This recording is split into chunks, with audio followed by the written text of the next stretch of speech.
छात्रों की गुंज कार्यक्रमासाठी राहुल गांधी पुण्यात दाखल. थोड्याच वेळात तरुणाईशी संवाद साधणार. पुण्यातील SSPMS ग्राउंडवर कार्यक्रमाचं आयोजन.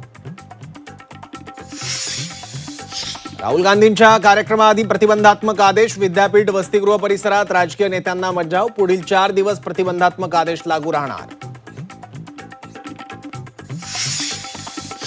पुण्यात काँग्रेसनं ठरवून गोंधळ घातला. पुण्यातील राड्यावर मुख्यमंत्री देवेंद्र फडणवीसांचा आरोप. काँग्रेसच्या कार्यक्रमाला येण्यासाठी पैसे दिले. नवनाथ बन यांनी पुराव्यासह आरोप केल्याचंही विधान. राहुल गांधी देशाचे नागरिक नाहीत का? कार्यक्रम उधळून लावण्याची भाषा कसली करता? अभाविपच्या गोंधळावरून राऊतांचा हल्लाबोल. राहुल गांधी लोकप्रिय नेते, पैसे देऊन माणसं आणण्याची गरज नाही. राऊतांचं भाजपला प्रत्युत्तर.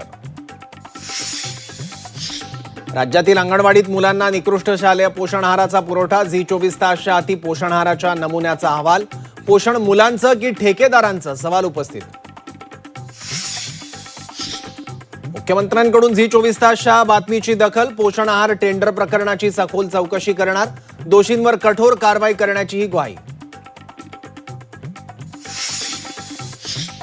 नवी मुंबईतील शासकीय कार्यक्रमात उपमुख्यमंत्री एकनाथ शिंदेंची दांडी. शिंदेंच्या गैरहजेरीमुळे राजकीय वर्तुळात चर्चा. गेल्या आठवड्यातही विकास प्रकल्पांच्या ऑनलाईन लोकार्पण कार्यक्रमात शिंदेंची अनुपस्थिती ठरली होती चर्चेचा विषय.